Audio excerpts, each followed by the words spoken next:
Imagine waking up one day and finding that things aren't how you remember. You aren't how you remember. Your skin is as green as a blade of grass, and your voice sounds a bit odd when you speak, but otherwise, you feel no different. You are you.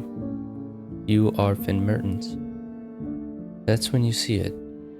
In front of you stands an imposter. Why do you look like me? Who are you? You ask. Only for it to respond with, I'm Finn Mertens, and you're the one who looks like me. You can see a look of distress on the imposter's face, and it confuses you. You think to yourself, this guy steals my identity and then gets upset when I confront him?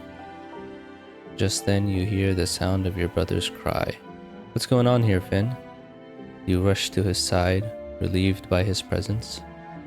Your brother Jake has always been there for you, no matter the situation. You've been through many ordeals together, faced so many challenges, and even been through the most life-threatening situations with one another.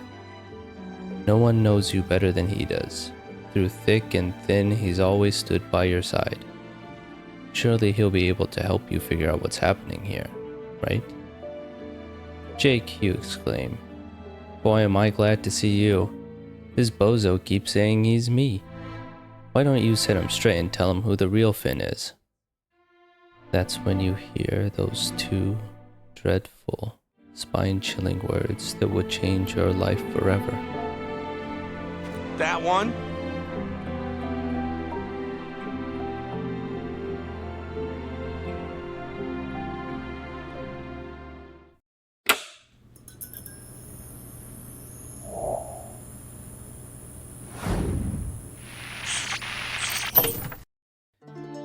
The story of Grass Finn is one of many tragic stories in Adventure Time. Simon Petrikov, who's a man out of time, driven mad by the magical powers of an ancient crown, forced to surrender his mind and his closest friends to the curse of that relic. Martin Mertens, a loving husband and father who through a head injury lost his memory and his way, resorting to a life of crime and deception to survive. Marceline, the Vampire Queen, a girl who at a very young age was left all alone after losing her mother to a sickness, eventually met a man who she loved very much, who lost who he was trying to save her life, left to find her own way in a world full of zombies, vampires, and terrifying creatures. Magic Man, Billy the Hero, Minerva Campbell, Betty Groff, Nepter, Lemon Grab, Lemon Hope, Cinnamon Bun, Flame Princess, Princess Bubblegum, Flame King, King of Ooh, LSP. There's no end to tragic characters in the land of Ooh. They all have their burdens to bear, and they all struggle to find their place in this ever-changing, uncaring world. Grass Finn doesn't stand out in any unique way among those previously mentioned. He's not special, nor does he appear in a significantly larger number of episodes, even though he shares the resemblance and soul of one of the main characters, Finn the Human. I believe that because of who he is in relation to the real Finn, and just how unremarkable his story is in the face of so many tragedies, it puts him in the running for potentially the most devastating story of them all. So today, let's put ourselves in his grass shoes and explore his story from his point of view.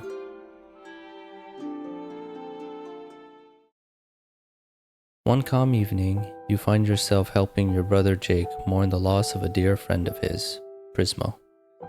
You take part in the ritual send-off your brother has prepared to be supportive, when suddenly you see a bright flash come from the jar of pickles on the table. Woof, you say. What was that light?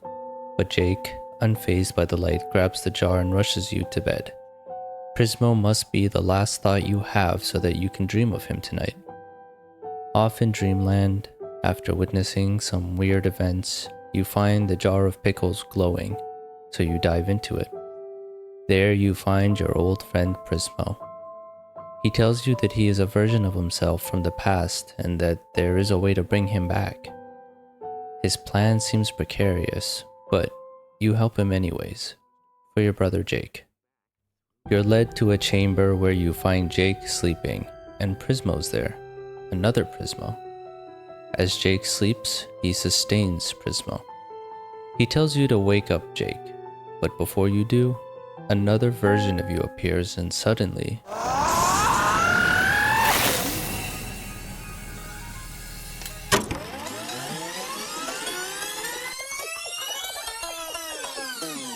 it turns out you already woke up Jake, and the three of you went back in time to stop yourself from waking him up. So now, one version of Jake will sleep in this room forever, keeping Prismo alive, and you are a sword because there cannot be two Finns. For months you dwell trapped within the sword. You catch glimpses of the outside world through the windows. You decide that you are a sword now, and as such, you shouldn't speak to your other self, even when he addresses you. You watch as this other you carries on with your life, going on adventures, spending time with your friends, eating food, feeling the wind, sleeping in your bed, all while you sit within the sword. You don't see as much as you would like, since the other you doesn't take you everywhere he goes. Most days you are left on a mantle until needed again. This doesn't bother you, however. You are a sword after all. You must do what swords do. Sit and wait until you are used. You are content with your new life, until one day you are lost, only to be found and used by a bandit for evil deeds. Night after night you witness her harm and steal from innocent people. Eventually, you can't take anymore and try to talk some sense into the bandit, but she ignores you. She takes joy in the suffering she causes to others and to you. That's when the other you shows up to stop her and rescue you. The other you struggles to face her without you at first, but then the grass sword appears, a cursed weapon with incredible power fused to your arm. Unfortunately, the fight doesn't last long. The grass sword accidentally pierces your sword, leaving your window to the outside world shattered.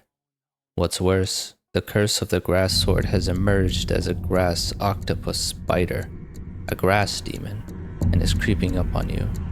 You try to stop it, but it overpowers you, wrapping you in a cocoon, leaving you immobilized. It tells you that it wants out, and there's nothing more you can do but wait, trapped in the web of a grass demon. No one knows you're there, and even if they did, they couldn't help you anyway. Time passes as you lay in your confinement. You don't know how long it's been. Maybe days, weeks, months? All while the grass demon is melding with your mind, eating away at you, becoming melded to you. You soon forget about being trapped in a sword and about the demon that attempts to possess you.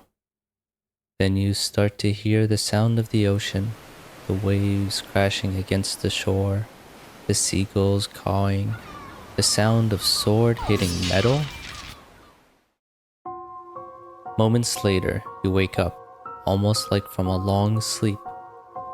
You can't hear or say anything at first, but then it comes back to you.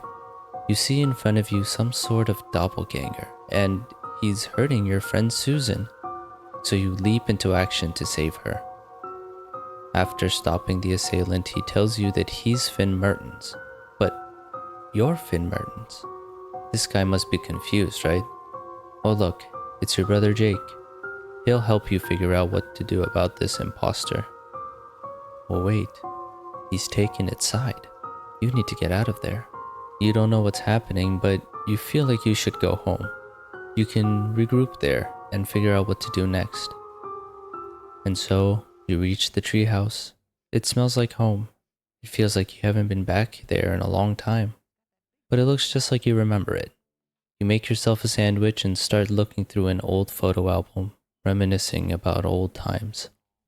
Only you notice something different about your hands. They're green. You look at your reflection and see that you're green all over. Then you start to remember. You remember your time in the sword, the fight with the bandit, the grass demon, the cocoon. You start to feel like maybe you aren't really yourself anymore. Like there's something else inside you. What am I, you ask? Who is this looking back at me in the mirror? It breaks you. Smash, smash, smash. You break plate after plate. You're scared and confused, and your brother isn't here to help you. You feel isolated and alone, just like in the sword, so you spiral into a manic state. Just then, the other you walks in with Jake. Jake starts berating you and threatening you. He's chasing you around, calling you a fraud. You yourself don't understand what you are, but this upsets you. Your brother should treat you better. Is he even your brother? Why won't he just leave you alone for a sec to figure things out? Just then the other you calls out. You turn to him and he hands you a Finn cake. A special cake that only Finns get. So why is he giving one to you? You calm down for a moment. You raise the Finn cake to your nose and give it a sniff.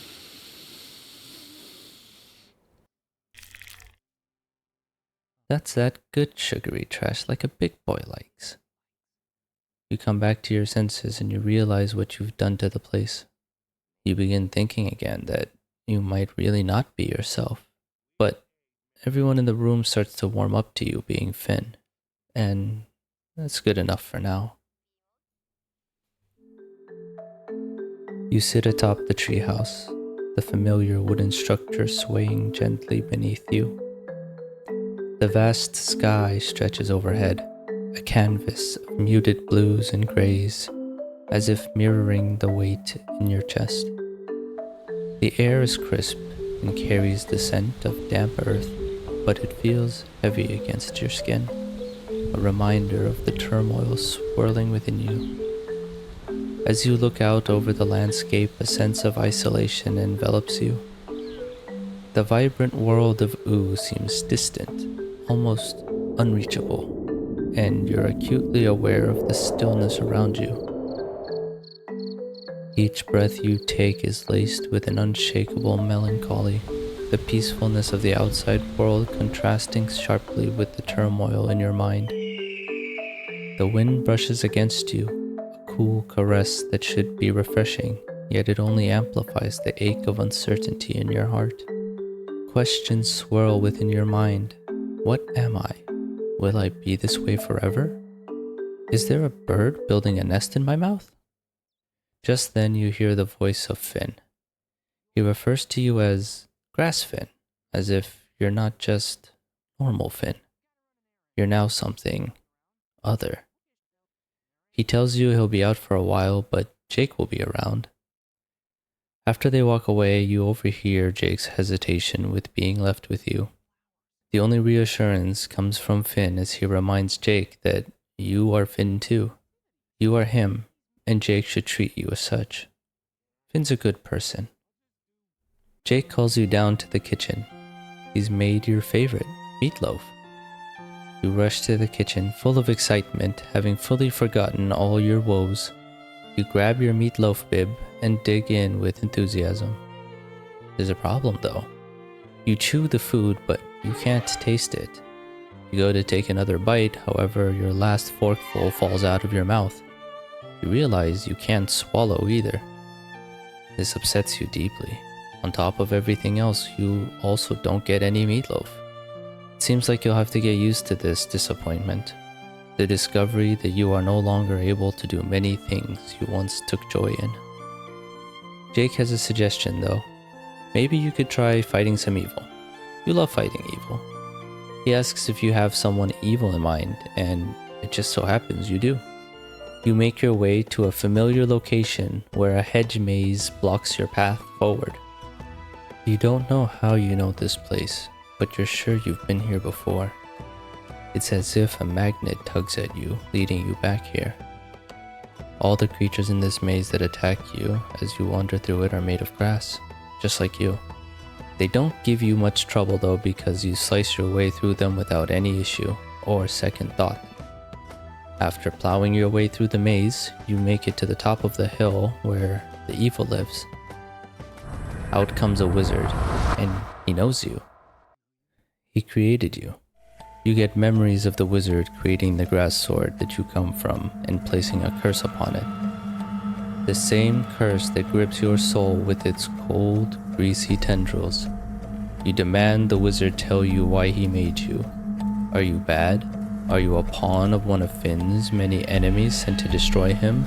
Are you an eternal curse wrought by the gods, an emissary of malevolence and malice thrust upon the land of Oo, a walking chaos howling in the maelstrom that is your very existence? No, nothing like that. I just thought it would be cool. Grass blade. It's a sort of pun. The wizard's nonchalant response disappoints you surprisingly. The curse that gave you a second chance with a new body and yet stole part of who you are was not part of some grand design. It was instead created on a whim, based on a pun. And now the wizard claims that since he created you, he has a right to order you around. But he's evil, and you're a hero. So you do what heroes do, and beat the stuffing out of him. Jake stops you before things go too far, although the wizard is already in bad shape. Jake says the way you fight evil isn't right. You ponder his words. How do you know what is right? What would Finn have done? You know for sure that you're not the real Finn. Even if you share all his memories, you are someone else. And so you decide to become someone else. You change your name to Fern. You steal Starchy's motorcycle and you ride off into the sunset. For as the sun sets on one day, you know it will rise again on a new one, bringing forth new opportunities.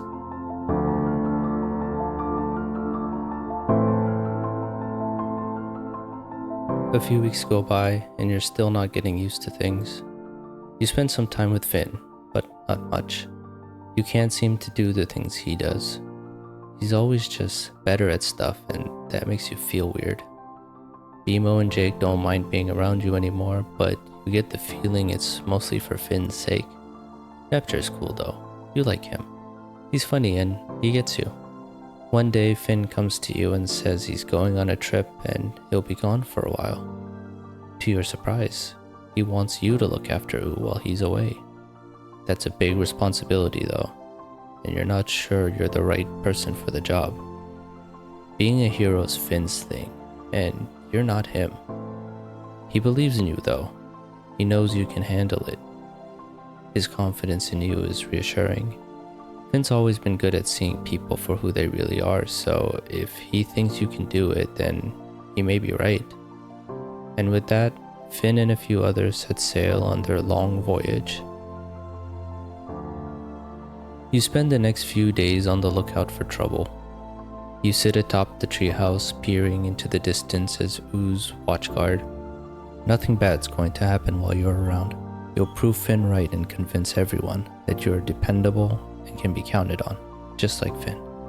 No matter what happens, you'll handle it like a real hero. The Fern way. You wake up the next morning with the all too familiar scent of candy in your nose. You jump out of bed and say, Fun the Human is ready for another great day. You crack open a bottle of Big Baby root beer and chug it down. It's the sweetest root beer ever and you love it. You spend all day playing with your best friends Nectar and Lemon Pink, playing cards, running around, going on joyrides. Life is good. You like it this way. You're candy and you're so in control of your emotions. One day some new friends show up in your house. You're really excited to see them, and one of them even looks like you. They ask you all these weird questions and keep calling you Fern, but that's not your name. You're Fun the Human. You take them to meet Lemon Pink and to taste some of his lemon juices. They don't seem very fun though. They don't even want to try Lemon Pink's juices. So you tell them that sours get the tower and they run off. Later that day, you see even more new friends here to visit, so you go out to meet them and greet them with ice cream pies. Oh, life is so much fun. You hear the call of the tower, so you make your way there. Together, you and all your candy friends sing and sing so that you can make more and more friends. This makes you so happy. Suddenly, a wave of purple washes over you and you wake up. What are you doing? What have you been doing for the past few days? You look up and see the tower turns into Princess Bubblegum and the memories start flooding back. You were grass, but somehow got turned into candy. Everything got turned into candy. The more you think about it, the less fun it sounds, and the more it sounds like a nightmare. You see Finn and realize that he saved everyone, including you. That's Finn, you suppose, the real hero of Ooh. The world was enveloped in a sugary storm that took over the minds and bodies of everyone, and no one was here to stop it. But wait, you were here. You should have stopped it. Should have protected everyone. Instead, all you did was cover yourself in root beer and dance around like a dummy. You feel ashamed. How could you dink everything up so badly? How could you be such a screw up? Could you ever live up to Finn? Is it even possible? The real hero of Ooh returned and saved everyone before you could even realize there was a problem in the first place. You were just an imposter playing dress up, trying to fool everyone, even yourself, into thinking maybe you could be relied on. That was nothing but a fantasy. You see that now. You're no hero, not while you live in Finn's shadow. As long as Finn sets the standard for excellence, you'll never get your chance to shine. Not if you do things your way or Finn's way. You'll always look like a failure by comparison. Unless you could become the only Finn.